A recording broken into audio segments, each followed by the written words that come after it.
Hopefully we'll get that squared away in the next session. The show is intended for mature audiences. Parental discretion is advised. These are the voyages of the GNT show. Our continuing mission to explore Star Trek storytelling, to seek out new worlds and interesting characters, to boldly go where no show has gone before.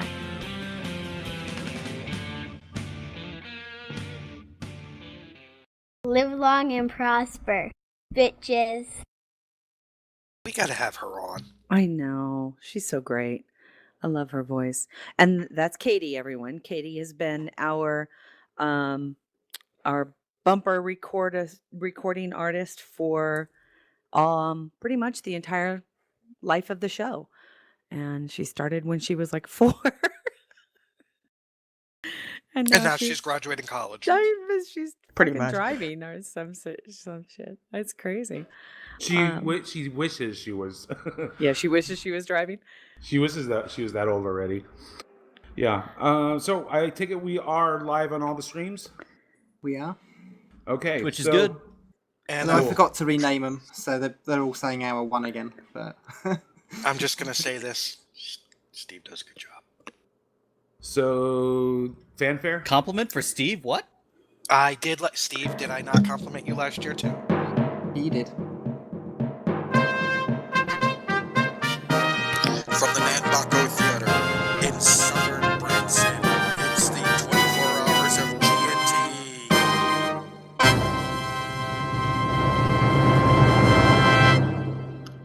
And we want to thank Shelley Long for calling in. Her career's gone absolutely nowhere.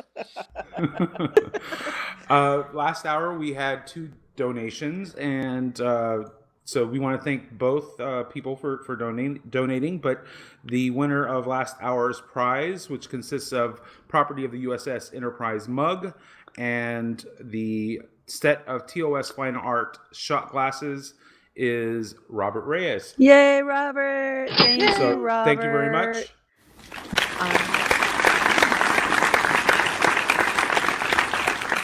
In the chat room, I put a picture of one of the prizes that was donated to us by the lovely one half of the Ferris Anomaly, Lori Ferris, who handmade this beautiful Delta Shield pillow. So that's one of the... She's so wonderful.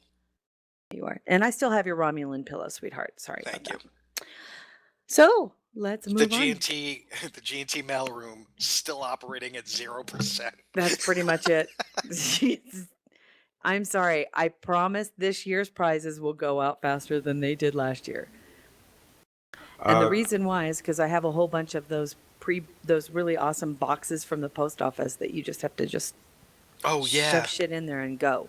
So I got a bunch of those. The prepaid boxes. Yeah. Well, the priority mailing things. You know, the ship, if it fits, it ships. Those things. Boom. Well, our guest for this next hour is here. So welcome, Al Rivera, Captain Geko. Hey, Al. Good morning, everybody. How you doing, brother? Doing okay. Yeah. First and most important question, how's your lovely wife? My lovely wife is doing just fine. She's helped me out with trying to help me get breakfast. Help me finish breakfast because I got up kind of late, so I had to rush it. What does a vegetarian eat for breakfast? So I make a tofu that's kind of like eggs. I make it with a thing called nutritional yeast, which is an inactive yeast that has a cheesy, nutty flavor to it. It's a kind of a yellow powder, and I mix that with garlic and turmeric and paprika and pepper and garlic, and I use that as a toque. Turmeric is a bright orange spice that's really good for you. It's in a lot of Indian foods. Isn't it in curry? It is in curry. Turmeric it is a not curry replacement itself. For saffron, isn't it? It can be like it's such a bright orange. It can be used like a saffron replacement for color. You can use it to stain shirts as well, but it's actually really, really good for you. So some people drink just like turmeric milk because it's got a lot of nutritional benefits. So I add that with paprika and garlic and pepper, and I coat that on the tofu, and I take slices of tofu and turn that into kind of an egg. and then I use smoked tofurkey, which is like like a sliced deli meat, or sometimes I'll use a vegan chicken apple sausage and put that between some homemade biscuits, and that's what I'll have. Oh, that for actually breakfast. sounds really good. Because Right on. because we are the G&T show and we cover everything. How long have you been a vegetarian? Over 9 years. Do you? And I already know the answer to this because every vegetarian I've had. You don't miss meat or anything? No, I don't miss meat. I didn't always not miss meat, but but at this point it mostly grosses me out. The thought of it. The funny thing is that once in a while I get some weird cravings for things that are like really awful meat. Like I'll have a really weird craving for Arby's. Right? Oh, that's not an awful craving, my Yeah, friend. that's Right. awful meat. Yeah. So like I'll like the idea of a steak or a chicken or a fish or Right. anything. That's actually really turns me off quite a bit. But Arby's is so far from meat. That it doesn't. It doesn't for whatever reason. Because I used to eat Arby's when I was in grammar school every day. I'd go to grammar school like all the way from like 4th through 8th grade, and then we would go to my mom would take me to Arby's, and we'd have Arby's, and I'd play. They had arcades there, so I'd play Asteroids or Defender. They had an arcade there, so it was like a really like it's a more memory associated with it. Well, this is funny, Al. When I got home from Desert Storm in '91, I had been over there for a year. And when I got home, people, they picked me up at the airport and they were like, where do you want to go get something to eat? And my first answer was Arby's. It was weird. I had missed Arby's sauce while I was over there. I probably, if I had some now, would probably be pretty grossed out by it. But Yeah. I'm definitely there's a little memory about it that's still intriguing me. But everything, even like I just got some eggs. I don't normally eat eggs. I've had eggs. I haven't had them yet, but it'll be my second time in 9 years that I've had eggs. But a friend of mine at work, sister has chickens, and they're pet chickens instead of like chickens that make Right. that they once they stop making eggs that they kill them, so they don't eat them for food. They're pets, and so every so often she has an abundance of extra eggs, and she brings them in. So he brought me some more in from his sister's house, and last time I had them, I thought it would be so interesting to have eggs again, and I tell you, after eating them, I don't like them anymore. Yeah. I preferred the tofu. So it's just, your palate changes. The Klingon Pop Warrior said she's been a vegetarian for a decade, and there's no such thing as good ham in our world. I miss ham. Vegetarian Klingon? Yeah, so I don't. There's so Why many. not? There's so many options and so many substitutes that it's just not even an issue at all. Yeah, at least it's out come here, a long yeah. way. Yeah, it's the Well, the that is substitutes are true. pretty amazing. Do you and I know here we are talking. We bring on Al and we talk about everything, but Star Trek Well, sometimes. But ahead, Real Mike. quick, let's take care of a little bit of business. The prizes for this hour, because we have Al here from Star Trek Online, so let us give away 2 Star Trek Online ships. Sound good? Nice. So we have the Excellent.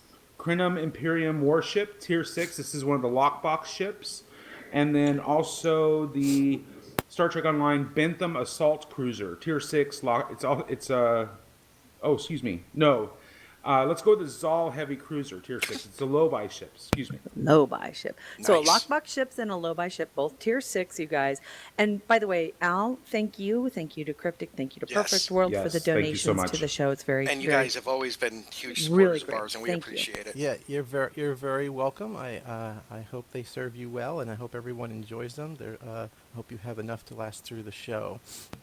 I think we will. We are very pleased. We're very Yes, very thank you. pleased. And anything left over, I will take. Yeah, that sounds fair. Except Terry won't let me. I was gonna say I'd kick your ass. What are you talking about?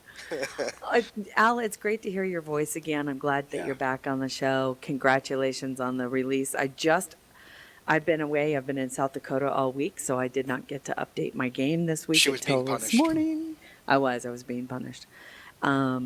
Actually, it was beautiful. It's Really? not- Wasn't cold? No, it was 80 degrees In 80 South degree- Dakota? in South Dakota.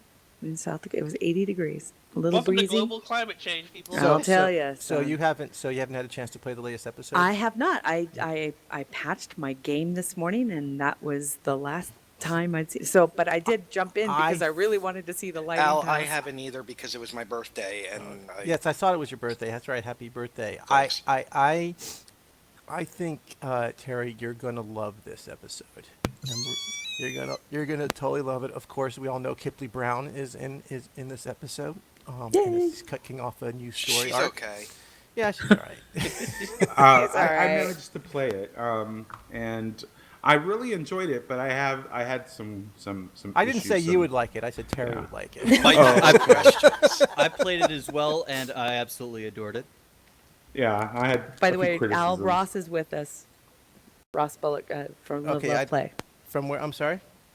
I don't know Ross. Do I know? From- Ross? We met in Ross. Vegas, Al. Did we? I'm Gingy. sorry. Okay. The blue T-shirt with the controller on it. Okay. So he He twitches. slept since he met you. He does a little live streaming of Star Trek Online every so often, and but he's with us, so he'll be asking questions too, just so you don't get. But again, congratulations on it. I can't wait to play it. I jumped in this morning because I really wanted to see the lighting pass. Yeah. Uh-huh. It's very pretty. It's very pretty. Thank you. What did you check out, Terry? Oh, sorry, I keep muting my mic because I don't want my echo to start. I was able to pretty much just check out ESD. I had all of about 15 minutes to patch and jump in and take a look around, and I'm at DS9 now too. So I was at DS9, so I checked that out, and I also checked out the new mission. But DS9 actually looks a lot better. Yeah, it I'm does. very pleased. it's beautiful. I'm sorry for interjecting, but if you're going to do anything with the new lighting, you have to play What Lies Beneath now. Oh, really? Oh, I didn't even think about that. Wow. You have to play it, because I just got through playing it on my Agents of Yesterday character, and I loved it. Yeah, Al, I'm going to tell you, my temporal Andorian, she, when I had forgotten how fun that mission was. Yeah, that's a fun mission. That was by Jesse Heinig made that mission, and pretty unique. I think it's a very unique mission that stands apart from the rest of the game. It's very different. Wouldn't mind doing more of those. I've always wanted to do. I've never been able to make it happen to make like a Cat's Paw type episode around Halloween, and the stars never align. So that's the closest we've got. What's This is a great time to play that right now because it is Halloween. Yeah. No kidding. What have you thought of doing anything based on an animated series episode? No, I mean we've pulled a couple things, but we don't have full access to the animated series. The licensing for that is so wax and Licensing. If I've learned anything in the last year, it's we all own Star Trek, Al. That's true. That's true. I think that the next episode that we are going to do is we're going to go back in time to the Battle of Axanar, and we're going to see if, since apparently anybody can just do that. Honestly, we did talk about it when we were doing Agents of Yesterday for the finale episode for the first, instead of doing the Klingon. Oh my gosh, no. Galorndon Core. Not Galorndon Core. All right. Well, now I just sound like a noob. But I completely forgot. We all know better. But one, it's like, where are some of the classic battles that we could kind of end this arc, because we wanted you to. Is everyone played Agents yesterday, or Yeah. Yes. If you haven't played, Yes. too bad. Spoilers is fine. You've had plenty of time. Battle of Procyon 5. Wow, he sounds like us. Not Procyon 5, but when at the end of the TOS arc, you get pummeled by the Klingons and your ship gets blown up, and that's what Daniel's comes Oh, takes you yeah, forward the, in time. Right. Yeah, I can't think of So we were looking at what were some of the big battles that we could do that at, and it says, well, maybe we should do it at Axanar. I says, nah, we probably shouldn't touch that.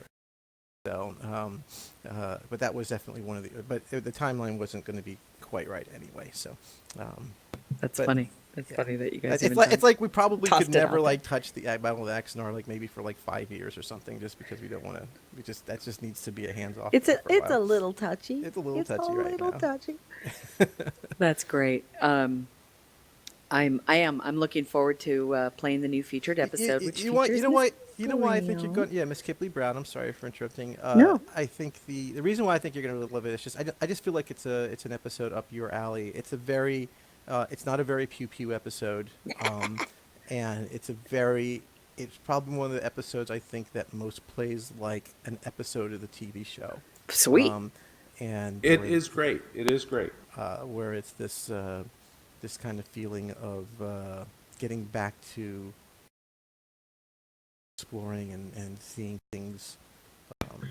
The general, without giving away too many spoilers, the general motion or theme of this is you're going out with Kumarki, who's Kipley Brown's character, and they realize that they can't be isolationists anymore, and they want to go out there and see what's out there. And they've got some motivations for that, but they want your help.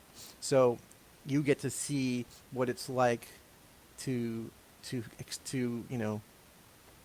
explore strange new worlds through the eyes of someone who's never done it before. I right? love that part. Right? That was That's fantastic. Kumarki is like, oh my gosh, this is so wonderful out here, right? And so, because the player can't obviously emote and speak in our game, so she does. So she's that one. So that's how it plays like an episode of just really, it almost has that feeling of the first Titan novel. It says, let's just kind of go and see what's out there. So I really like that episode. It came out really good, and it's just the first of for the new arc. Coming forward. And Kipley will be coming back. Well, I guess we can talk more about Kipley when she's on the air. Oh, I'm excited. Yep. I love She'll it. be with us next Most hour. of all, in that episode, I really enjoyed the use of really showcasing the life forms in space. That's something. I mean, we've seen a lot of Gekli in the past in STO, but Not so much anymore. One of the Gekli episodes has been cut from the game, so we had to bring him back in a good way. Oh, really? Which one? I don't. But when we did The I think it herding was- one? Yeah, when we did the Romulan arc, I think we lost one of the Gekli episodes, so we wanted to make sure that we had a better place Well, to showcase we've them. lost a few Gekli episodes because Did we? there was the original Borg arc had the Gekli in fluidic space. Yeah, that's right. Yeah, so I forgot about that one. So, But I really enjoyed the additional life forms that we got to see as well. That was a really nice touch. yeah, that was. We wanted to make it feel very, very different, right? Feel very alien. So the last time we got to talk, Al, you and I got to see each other at Mission New York along with Janet. And we spoke briefly. You guys were pitching and had just announced, and not just announced, but you were on the verge of Star Trek Online going live to the consoles for PlayStation 4 and Xbox One. And Yeah, it was the first time anybody could get their hands on it. Was at New York. it was very, very cool. I wasn't as inept with the controller as I thought I was going to be. But I just got an interesting little email from Perfect World that outlines some of the amazing new stats that have come out of Star Trek Online since it went to console. The So infographic. it brought in another 1.1 million captains. Crazy, huh? 68% of whom are Starfleet, 20% are Klingon, 12% are Romulan. It's about the exact same distribution that's on PC. That is on PC. Wow. That's interesting. 1,617 fleets are already in service on PlayStation 4 and Xbox One, and 2.7 million bridge officers are currently active in the game. That's amazing. Congratulations. It is amazing. It's a console is a really good space to be in, because it just brings it makes it accessible to just people who never could play before, right? It's either they couldn't play it before, they didn't have the PC, or it just didn't play that well, or they just want to play on the couch. So the interesting thing about console that we've learned through Neverwinter is that the numbers don't really, patterns of the numbers don't match like they do on PC. Like on PC, you get a little up when a new update comes out, an expansion, you get these big bumps, and kind of taper, and then they bump again. So they have this you have this very predictable pattern. It's far less predictable on console, interestingly enough. And where you see bumps is Christmas time, or whenever there's a sale, when the price comes down, because all of a sudden a whole bunch of new people get the console, and then they go to the dashboard and they see, oh look, there's all the, there's 10 free games here, and then they can download Neverwinter or Star Trek Online. All of a sudden all the numbers go up because console players don't read the website, right? Right. So they don't know when the updates come out. Right. Right. There's content available for them, but they don't really. So it's harder to get that information, but the bumps come out at different times, and so it's a very interesting space that luckily we've learned a lot of lessons from Neverwinter, but it's still generally a new space for us. But it is definitely a really good place to be, and so it's a tremendous boon for Star Trek. Well, I'm glad to hear it because it's I was really hoping for my birthday I would get a lifetime subscription, but that didn't happen. Dude, you got like the coolest thing though. So Oh yeah, Al, did you hear what I got? What you get? My wife got me the 50th anniversary Blu-ray of the entire original series, animated series, and all the original series movies. All on one Blu-ray, or it's a set of Blu-rays? It's how many Blu-rays? You said 30 discs. Oh, 30 discs? Wow. Yeah. Awesome. That's crazy. It's Plus really some cool. collectible art. You mentioned animated series. Was there something from the animated series that you wanted to see in Star Trek Online? Was it those really I'd love giant, to like see 6 foot tall tribbles, or those? The score. Like Eric's, his race. I don't even remember. Animated series is actually way off my radar.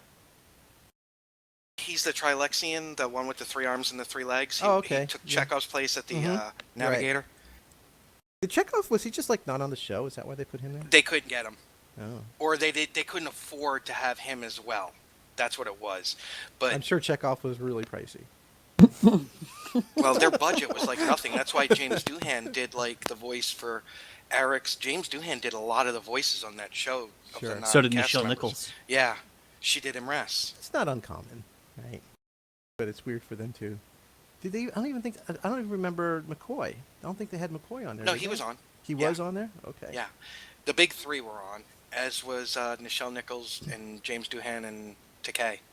Yeah. Everyone would Chekhov. I'd love to see the score in the game. The score being those giant golden eagles. Oh, I love them. The eagle people. That and what were the Plant people. There's No, plant what's people, the cat? That's the well, evil cat people? well, that's the not the Kazinti. Kazinti. Well, can't- yeah, but so- the rights to those Yeah, are the completely licensing. locked up. That's Yeah. why we have That's the what- Cation and the Ferocin. That's why we have Ferocins. Right. That's why Ferocins is we can't have the. I like the Kazinti. Ferocins better anyway. And that episode with the stasis boxes. Remember that? Remember that Yes. episode? Yeah. There's your lock boxes. Oh, That's all right. yeah. You find these little stasis boxes, and anything could be in there. It could be a bomb. It could be a gun. It could be a life form. You know how much we wanted one of those. Yeah, so they found. I think they found some. I can't remember. They opened one up, and I think there was a grenade in there they used in that episode or something to get away from the. That is true. Yeah. Kazinti. So I really wanted to call lockboxes stasis boxes, but because the whole episode is tied up into in weird rights that I couldn't. But that was also when we learned about how we learned about the Kazinti and that they are like the opposite of the Ferocins. Excuse me, not the Ferocins, the Cations, and that we learned actually that the Cations are vegetarians, which is really weird to me. So the race of cat people that are actually vegetarians, but the Kazinti can't stand reading the minds of vegetarians. That's why they couldn't read Spock's mind. It was weird. It's just really weird. Oh my God, that's so they're funny. telepathic. Because they're telepathic. That's right. So, but they couldn't stand reading the mind of a pacifist or a vegetarian. That's right. Or females. because Was it we all females know too? that all Y- vegetarians females are were pacifists. females were subservient and not worthy. Just like Spock being an alien Yeah. is It was also more than that. unworthy. They didn't have any intelligence at all. The females were animals. That's right. Yeah. Yeah. Crazy stuff. Well, Al, I know that it's so rare that we get to have you on the show lately. It's that you've been busy and getting some amazing stuff out for Star Trek Online, but we never really get the opportunity to talk about stuff other than Star Trek. And now that you're here, All right. I want to know what television shows you've been watching. So normally I'd be watching all the DC stuff, the Supergirl and Flash and Supergirl is so great. Supergirl, Flash, and Arrow, and I it's really hard getting it out of saying it, but Agents of Tomorrow. It's the Legends The of Legends Tomorrow. of Tomorrow. I'm sorry, that show's awful. I'm sorry, it just is. Yeah, it's not good. But Supergirl, okay. oh my god, I'm so in love with her. But I'm not watching it this season because they took them all off of Hulu. So they broke the CW, and so same thing as Supernatural. They cut their deal with Hulu, so the shows are no longer on Hulu, and they made a deal with Netflix. But on Netflix, because of Netflix, I won't get those shows until next year. So I'm not I'm not watching any of those shows right now. But I normally would be. Of those shows, I think Supergirl and Flash are my favorite. I'm getting a little tired of Arrow, but I'd still watch it, especially since they're Hey, never supposedly get doing a tired lot of Arrow. So, but I still. But right now, my big shows that I'm just watching is Agents of Shield. So many agents, man. Agents of S.H.I.E.L.D., Agents of Yesterday. I'm getting a little mixed up now. So Agents of S.H.I.E.L.D. is amazing. I still love it. I think it's still the best of all the superhero shows on there. Of course, I watched Luke Cage but of course just watched that whole thing in a weekend. And Walking Dead, I'm watching again, which was I know Terry, you don't watch it, I don't think, but the last episode you probably heard something about was probably the most. It was so brutal. If they do it again or something like that again, I don't even know if I can watch it again. It was so brutal. It was like made the red wedding look like a picnic. It was. What was this?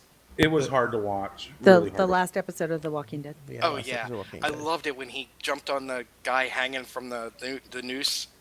Yeah, well, that was the Whoops. easy part. That was whoops. I don't even need. Oh my God! I'm. Yeah. I didn't even need to know. I know what happened. Ew. So Al, let me ask you a question, Al. Yeah. Is it too soon for me to ask Maggie on a date? It's just a little. Well, yeah. At the funeral, you could ask if she's there with anybody. That's exactly.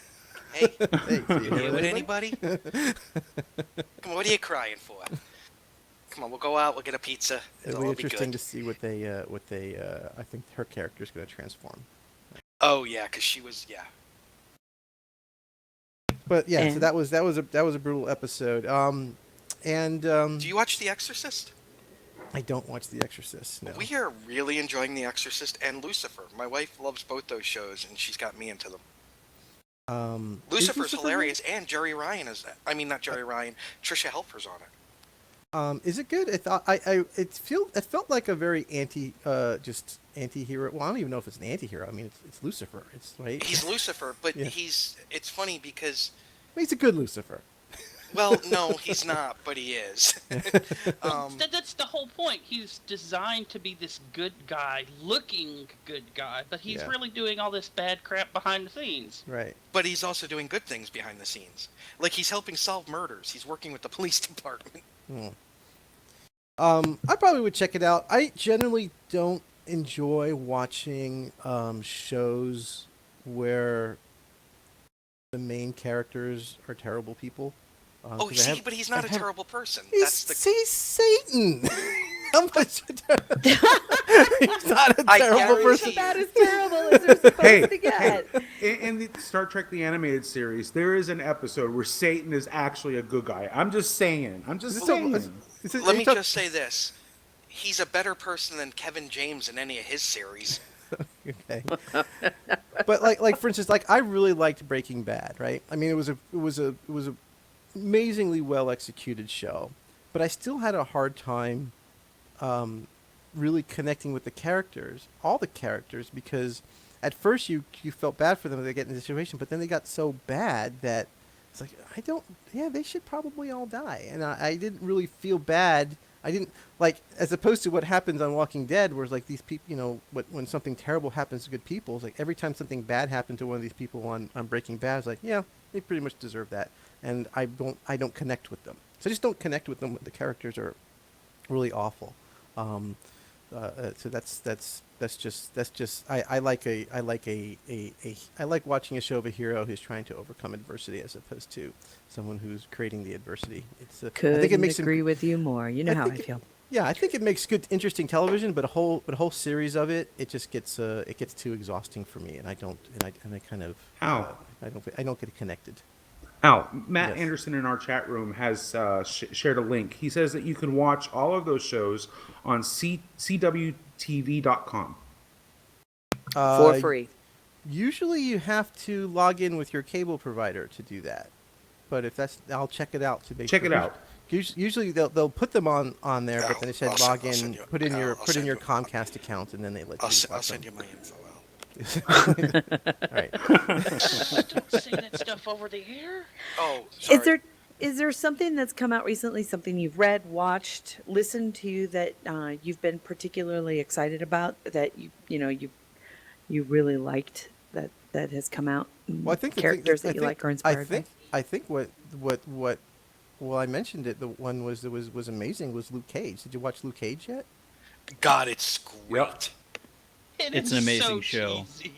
For those that have, it is not. Shut up, I son. don't find it. I didn't find it to be cheesy at all. I thought I'll it was. tell you what shocked me. For those that haven't seen it yet, spoiler alert in 3, 2, 1. You've been warned. When Cottonmouth, when she crushes him. Yes, Oh that's my God. that Alfre was Woodard is just amazing in it. that was the big shocker of the show. I think that Netflix's series have been absolutely amazing. I think they put the DC stuff to shame about Very how much. you can make a TV series for a superhero character. I mean, they're not loved even in the same league. Season 2 of Daredevil was amazing, especially, and Mike's heard me say this 100 times already, the 4th episode of Season 2, the last 10 minutes in the cemetery where the Punisher is talking about his family. Yeah. How he didn't get nominated for that blows my mind, because that was amazing. The whole and think about what they've done in 2 years. They've established such a pantheon of characters with such a rich backstory. Luke Cage, Daredevil, Elektra, Jessica Jones, The Punisher, Frank right? Castle. And Iron Fist is next. And Iron then Fist the is around the Defenders. corner, and then the Defenders. I don't know if it's Punisher will be out first, and then Punisher and Iron Fist, and then probably Jessica Jones too, and then probably the Defenders. I'm And guessing. I like the little nods. They don't beat you over the head with it, but like Rosario Dawson talking to Luke Cage, and she was like, "I know a lawyer that may be able to help you." Yeah. Yeah. It's all connected. I almost wish they connected a little bit more, but the shows are so good. There's such good dramas. There's such great characters. The character they Amazing picked for writing. Luke, Amazing writing. The character they picked for Luke Cage, the actor they picked for Luke Cage couldn't have been more perfect, right? Oh, He's Terry, just- my ovaries exploded with him. my favorite has been my favorite though of those has been Jessica Jones though. I think Jessica Jones has been my Jones. favorite. Yeah. You know what? And it's not for everybody, because it is a slow burn. It is all psychological. It's a psychological thriller, right? And it's all it's about it's it's all such a about slow her. burn. It's all about her overcoming her trauma, right? It's Yeah. it's very empowering, and it's very And cannot yeah. overstate how great David Tennant was as the villain. Oh yeah, he's amazing. David He's Tennant's amazing. always a great villain. He's Did you always not see the amazing. Harry Yeah, that's Potter true. film? Yeah, so that was really good. So I'm really excited about that. I still think also that Agents of Shield is better than the DC stuff too. I think Marvel is just really knocking it out of the park constantly. You know, I haven't seen that yet, and I saw it's Ghost Rider. Yeah. Oh, I need to get Oh, on you're and missing watch. out, Nick. Well, they're you bringing are in- missing out. Yeah, well, they're bringing Ghost in Rider Ghost is Rider so good. because they're trying to add the magic element because we've got Doctor Strange coming out next week, right? Right. So they're kind of I trying can't to tie in the And they're magic. setting it up well. So currently Doctor Strange has a 98% on Rotten Tomatoes. Does it really? 98%? Yeah. Wow. It's The I Marvel- have to Marvel is apologize, firing. but on every all time you guys cylinders. say Ghost Rider, I think of the '90s PBS show. I don't know what what you're- that means. Mike Tripp on our GNT chat room asks, who is your favorite character on The Walking Dead and favorite moment? And why is that person your favorite character? Maggie, for all the reasons. I think that my favorite character is actually Carol. I think Yes. I think Carol is my favorite character, and she also has my favorite moment, which is the "Just Look at the Flowers." That episode, and that it just Carol's transformation is just so amazing because she starts off as this battered wife, right? And couldn't have been further from anyone as far as possible of ever surviving, and then she becomes this John McClane. Yeah, just complete stone cold, yet she's completely loving, but she's completely stone cold whatever we have to do to survive. Do you get the feeling? And there's now a- she's dealing with her conscience. It's Yes, conscience. now it's caught up. It's with caught her. up with her. Now yeah. it's But burnt her out. do you get the feeling she's also though kind of a sociopath because of the way that like in Alexandria she was the happy little homemaker, but yet Yes, still. I know, but she's so. I think she got burnt, right? She's completely Yeah. traumatized, so she's kind of checked out a little bit, a bit of a sociopath, and yeah, she's kind of That's allowed baking her cookies. conscience to kick in. Yeah. Is seeing how far she has come, plus the fact that she's reached the point where the lives that she has taken, she's almost at the point where they're starting to not matter. You Well, know? yeah, well, she has that checklist. Well, that's where she's at, and she's like, she doesn't want to be that person anymore, right? She doesn't want to, Exactly. and she's like, and the thing is like, she's crying, is like, just stop, because you think, she doesn't want to get killed, but she knows that if you push me, I'm going to have to kill you, and she doesn't want to do that, and so it's and she's such this unimposing, little woman. It's just her transformation has been great. Her character is great. She's a badass, but she's also all about just protecting the group. And I she's met just her at overcome Farpoint. so much. I mean, remember, the second season, right? It's her daughter that dies, Yeah. right? And it was Yeah. like in the most amazing way. I think that the season finale, season 2, as much as how season 2 was so slow, the season finale of season 2 really just kind of changed everything for me for Walking Coming Dead. out of the barn. when Yeah, they it's all like the came out barn. of It's like, yeah, what's in the barn, and then out comes Carol's daughter as a zombie, and everybody just freezes. Everyone just freezes. This little 14-year-old girl comes out, and Rick goes up, and that's when he becomes the leader. He goes up, and then he puts her down, and You know you're in deep shit when Daryl freezes. Yeah, and it's just everyone froze, and he did what he had to do, and it was brutal, and it had to be done, and it was and that made him like, yep, this is what it has to be a leader to survive in this world. And and Carol goes through this whole thing, and it's just, and the trauma she goes through, it transforms her so much. She's one of the few remaining from the pilot. I mean, there's like 3 of them left, I think. Rick, Daryl, Carol, Coral. who's dead now? Coral. Yeah, I just That's- recently learned it was and- Coral. well, It's Rick, and, Coral, and Daryl. Rick, Coral, Daryl, and Carol. It's a lot Yep. of Earls. And well, It's a lot of and Earls. the black guy, the black guy. Huh? The black guy. No, he Well- came in later. No, he was Yeah, in the first season, but then he was in the gone for first 4 season. seasons. The only He's yeah. not a part of the group. He's Yeah. not a part. He's not an original Well, part he's of in the group. Alexandria.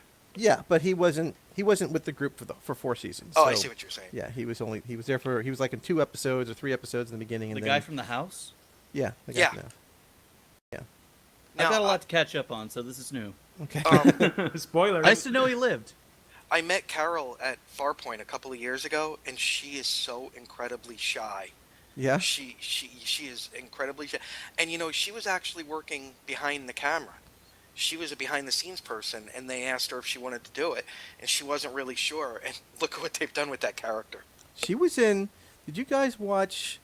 I think it's a Stephen King movie, The Mist.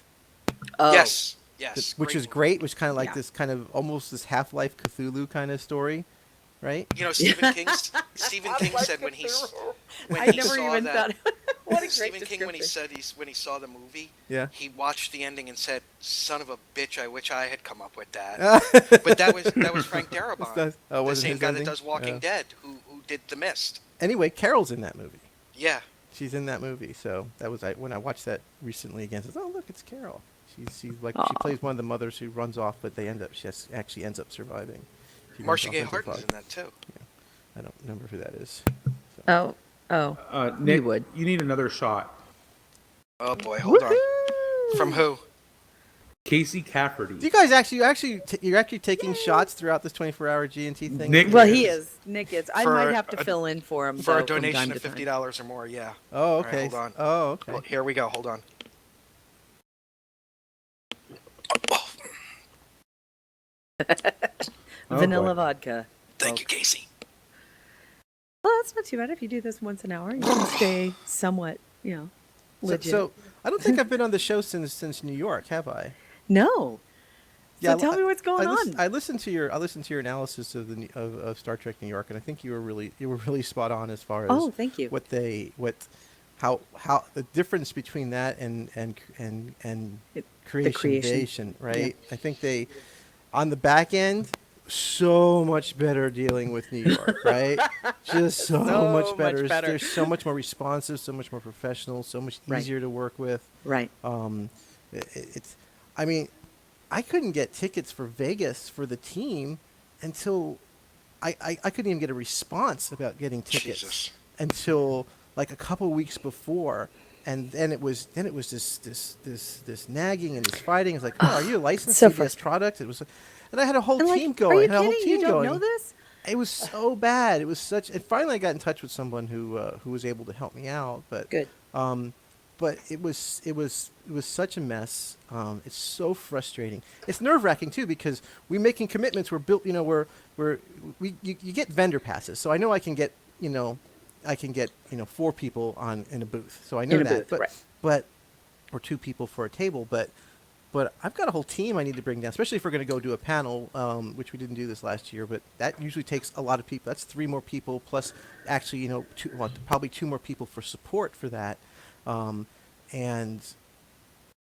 it's a week before the show, and I still can't get them to tell me they're going to give me a ticket. It says we've got 12 people, or this year we had 16 people who already booked flights and hotels, and they won't even give me And this is on a corporate sponsor kind of thing. This is what amazes me is just this strange kind of incomprehension that, look, we're trying to, it's no small task of on a corporate, especially for Perfect World and Cryptic, and I can't even imagine Mac paid a lot of money. Oh my God, yeah.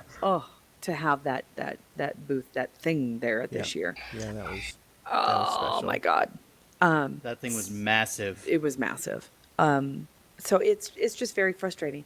But what about the good stuff? I mean, what about or the bad stuff? I mean, was there anything that you What, would have changed in New at York? Mission New York? In New York, well, I think you hit on all the same things. I mean, I think that the venue was the wrong venue because in Vegas, everyone's at the hotel, so you're always in Star Trek mode, right? You take a break, you go up to the hotel, you come back down. Even after the show, there's karaoke, there's parties, there's people have their own private parties. There's creations holding other events late, or you're just walking around and you see, oh, look, there's Tim Russ, or there's someone in a Star Trek uniform. So you feel like you're immersed in Star Trek. And in like, for instance, the Meet the Devs event, I don't know, 50 to 100 people show up there. How many people showed up to ones in New York? Like 3, beside you guys. Because we had to find a bar off site, and it's at the end of the day at 5 o'clock or 6 o'clock at the end of the convention, everyone just goes home, and there's no sense of just being part of this convention, of this kind of weekend long party. Plus, I think the venue was great. It was big, but it was too big for what they had, and there was no immersion of. We didn't see lots of you know, the Guardian of Forever and the Borg cubes, and then they had lots That and lots of stuff. all the peripheral stuff. That the vendor hall was great. It was big. It was roomy, but it also felt sparse, right, at times. A little bit, Yeah, because felt the aisles were very, very wide. Yeah, But the booths were pretty big. Your presence there was awesome. it was awesome, and it was big, and so it was very comfortable. It was crazy how many people showed up just to take their green screen picture with us, right? 'Cause Really? That's cool. Yeah, it was a huge line just to take because you could come there and we take a shot of you, and we super on a green screen and superimpose you over either a Fed Klingon or Ramen bridge from our game. That's so great. And they print out the picture, and it was all free. Janet, there was how a did I huge miss line for this? that. Yeah, I don't know. How did I not do this? That's There's cool. Yeah, there's a huge line for it. If it's green screen though, I put a picture up. It was green screen, so whenever someone came in as an Orion, they were invisible. You just see their lips and their eyes. That's really funny. Just this floating head, or Yeah, it's just these floating eyes yeah, and it's lips. floating clothes, That's and like, it's like it didn't work like with a Orion. Cheshire cat. Yes, it was just like Cheshire Cat, exactly. Oh, that's hilarious. But that's the other thing too. It's like not a lot of people in costumes, right? There was a few, but not a lot of people in costumes there. And Yeah. the celebrities were completely separated, right? Yeah. They weren't really. So you never really kind of ran into them. You didn't see them in the vendor hall. You didn't see them walking down the halls Yeah. often. Yeah. So it was a good convention, Yeah. but it wasn't. It didn't feel as immersive and as like your Star Trek family, like Vegas Yeah. does. I agree. If the best of both worlds for me would be, if I'm just going to go out on a if limb Reed right Pop here. would run If Las Reed Vegas, Pop would run STLV, that's Yeah. exactly it. If Reed Pop would run STLV, I'd be a happy girl. And Yes. it sounds horrible, but it's true. I'd buy a lifetime membership for that. It's like, how much do you sell those? Because I would buy one. Yeah. But it is true. I would even venture so far to say that if Reed Pop put on STLV and it sounds crazy, but at a bigger space, I think that STLV is running out of room. They're in a room. The hotel's pretty old. It's getting a little. It's I getting a do little like. rough around I the edges. do like though. One thing I do like about Rio, and maybe it's the only thing I really like about the Rio itself, is that the convention section is completely separated from the casino section. It's true. It's completely separated. So you got all these you've got all the vendor halls, you got all the convention halls, Yep. you've got all this space, and it's blocked off. Yep. And it has its own entrance, Yep. and there's no smoking. And there's no smoking. It doesn't reek. It yeah. doesn't reek of smoke So like the it's- casino does. It's yeah. true. And so That I is really, nice. I really like that. I don't know if other convention venues are set up at the other hotels. I've never been to another one in Vegas, but I would have to say, another one that wouldn't be necessarily a bad one is the new, is the convention area at the Venetian. The Venetian has a combined convention space between its two hotels, which are very similar, the Venetian and the Palazzo. And so even if you're staying at the Palazzo, you have equal access to kind of the separated convention area that the Venetian does. So they would have plenty of hotel space and a combined 3-story convention area. That and the Venetian's a nice that the- hotel. I've stayed at the Venetian exactly. before. It's really those nice. rooms, and you can get those rooms now. Admittedly, they're not going to be as cheap as the Rio, but these are beautiful 2-level I suites. think they're not going to be that expensive because I stay at the There were- Wynn. I stay at Yeah. the Wynn for less than what most people stay at the Rio. It's Really? Yeah, I pay when I stay at the Uh-huh. at the Wynn, which is a brand new gorgeous hotel, Beautiful hotel. just as good as the Venetian. I pay max 187 a night. I pay from 167 and 187 a night depending on the Okay, night. so for the Venetian at the Palazzo, the last time I was there for convention, I was there Yeah. for a conference. I paid the group rate they got was about 135 a night for these beautiful Yeah, You know there's- how big those They suites are. They're gorgeous beautiful. suites. Yeah, two separate. Yeah. Two separate things, whole living room, and I do mean a living room. It's Yeah. got a coffee table, two couches, TV, bar setup. It's beautiful. Yeah. For about $135 a night, but that's still twice as much as what the Rio goes for. They're Oh, I thought- paying they're paying 65 a night. Oh, I thought it Nope. was like 175 a night at the Rio. Only That's on the weekend. That's on the weekend. It Okay. shoots up to That's, like that's 150. Friday and Saturday. Friday and Okay. Saturday night are Something like expensive. Because But- Ross and I shared a room. Ross, how much was it for the two of us? For 5 days, it was like 400, not even. Yeah, something like that. So that's why they Yeah. go for the Rio. It's just because the Rio is a large hotel that is much cheaper Sure, than the Strip. Sure, but Cryptic, when we were there, I've actually we heard a lot of that. Hello? Go ahead, Russ. I've actually heard that a lot of conventions that host in Vegas have complaints about the size of their convention. On the way back from STLV this year, I ran into a group of people who were at a convention called DEF CON, which is a kind of an indie internet security / hacker convention. Yeah, it happens. Oh, yeah, it happens they were during there it the happens same during week. Vegas, and so Yeah. whenever you're there, Vegas, keep turn your The Wi-Fi on your the phone Hacker off. Con goes on at the same time. We know it. Yeah. Yeah, just take a burner, wipe your phone.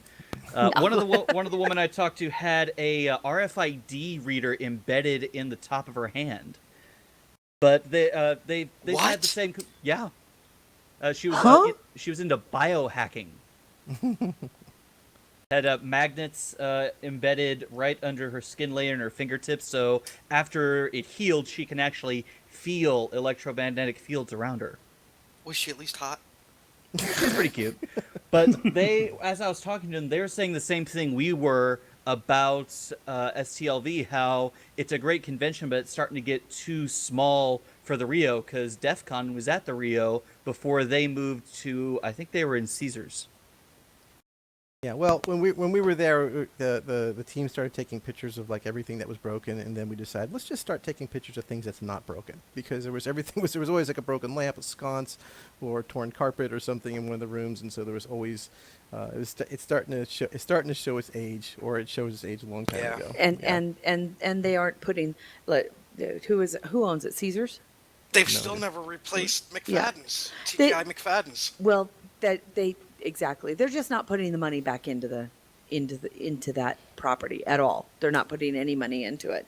So it's kind of Well, I wouldn't say that because they had the Kiss putt this year. true. No, I'm being serious. No, I was That's- laughing about that going. That's right. They had Kiss Putt Putt. I didn't And play that it. zipline thing. Yeah. Well, they put that Yeah, in the there, zip yeah. line, But yeah. I mean, That's you what, would 2 think that years they ago? would want to. You would think that they would want to keep people in the hotel, and doing that, you provide them with places to eat that aren't hamburger Yes. joints, and Yes. so they need to up. And they took out the That- seafood buffet, Oh, yeah, and they did but- put in the Guy Fieri place, which for me was at least semi decent. But- And but you know what, that Smashburger actually is brings better up than the, Burger King. Go ahead. Yeah, that actually brings up a good point though about New York. Nothing to eat, right? Yeah. Nothing to eat but Oh. but awful little hot dog stand cafeteria food. Like that's anyone could have pulled up a food truck Oh, I have outside breaking would have done news. would have Yeah, made so much money. gargantuan amounts of business. Yeah. I have breaking news. My wife just got an A on her midterm. Yay. Nice. We need a break. is it? Okay. Sociology 2. Congrats. Congratulations. she's all happy. Look at her. She's doing the touchdown dance. So Now she's Billy White Shoes Johnson. What's going on here? So before we break, before my hour's up and we bring in our next guests. I love you, Al. I really do. Al, you can stop by anytime during this 24 hours, or have your wife stop by because she's awesome too. I'll see if I can get her to stop by. so before she hears me, because she hates it when I tell the story. I need to show off and brag a little bit. So while in New York, and I told you a little bit about this at Terry Lynn. So I did. I of course was we had Denise Crosby as our guest at the booth at our booth at our Star Trek Online booth, and so Yes, you did. There was a nice long line for her. Yeah, it was a huge line. It was great. It was really good turnout. It really worked out really well, and she's just super amazing and really down to earth. And so I got to hang out with Denise, for 3 days and basically chaperone her around. And so the first day the first funny story was I was supposed to she was staying at a different hotel than I was, and I went to go pick her up and was going to take a taxi to take her there.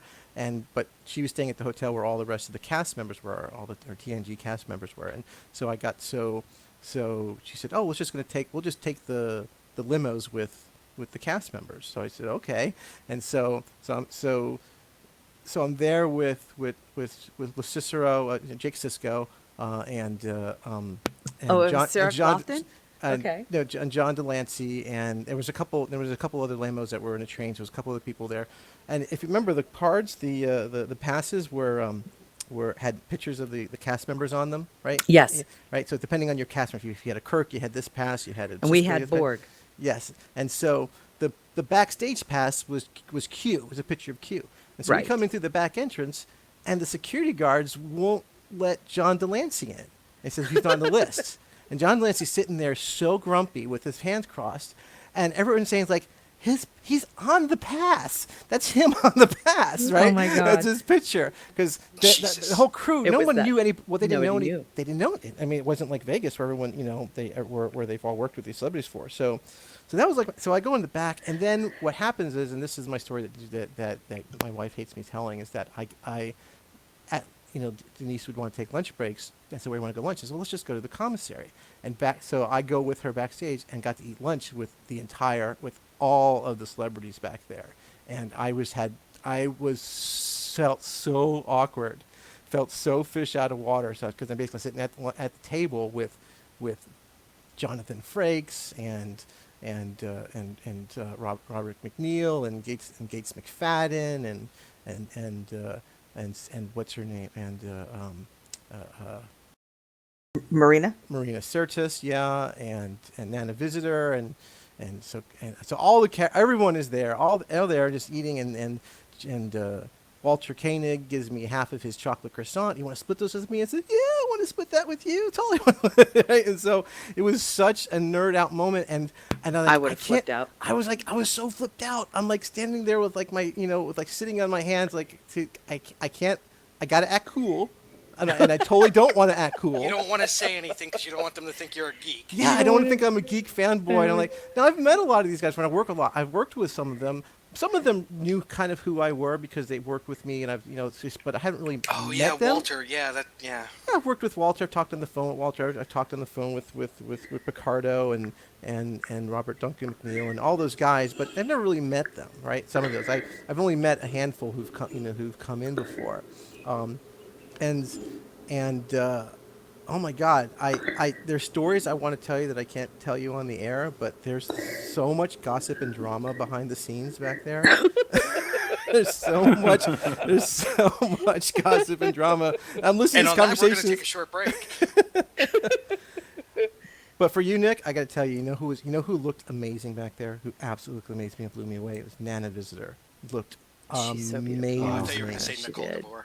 With She that was not back freaking there. hair.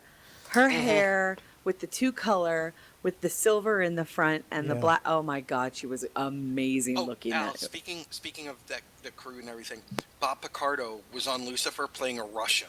Is he playing the Russian cowboy? No, he's playing a pimp. Do you remember that from? I got that reference. You got the reference? You got it from Inner Space? Yes. Rob Picardo was a Russian cowboy in Inner Space. Yes. Oh my God, That that's was right. awesome.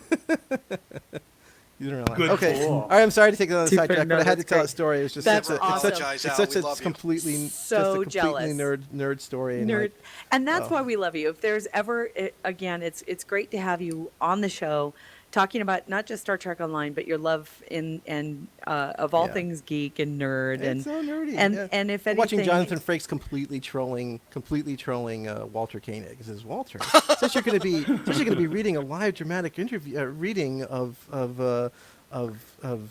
something. I forgot it was some Shakespeare. He says, what? No, it's here on the schedule. It says Walter since they're here, read by Walter Koenig. Like, it's What like a dick. he was completely trolling him. What a Oh my dick. God, what a shit disturber. Oh my God, that's hilarious. Well, that was we need that to was a take surreal moment. So I'm we, sorry. we do need to take a break, but All right. you're welcome to hang out after the break. I want to say hi to Pippi. Yes. Yeah, Yay, so- good. Okay, cool. Okay, so Steve, take us away. Wait. Oh, Wait. Okay. Music for the GNT show is provided Oh, well. by We'll take a break. 5 Year Mission, Enterprise Blues We've hit a hard Band, Warp 11, Andrew Allen, and Rathor. The GNT show is a BLB production. Move ahead, walk back to 10.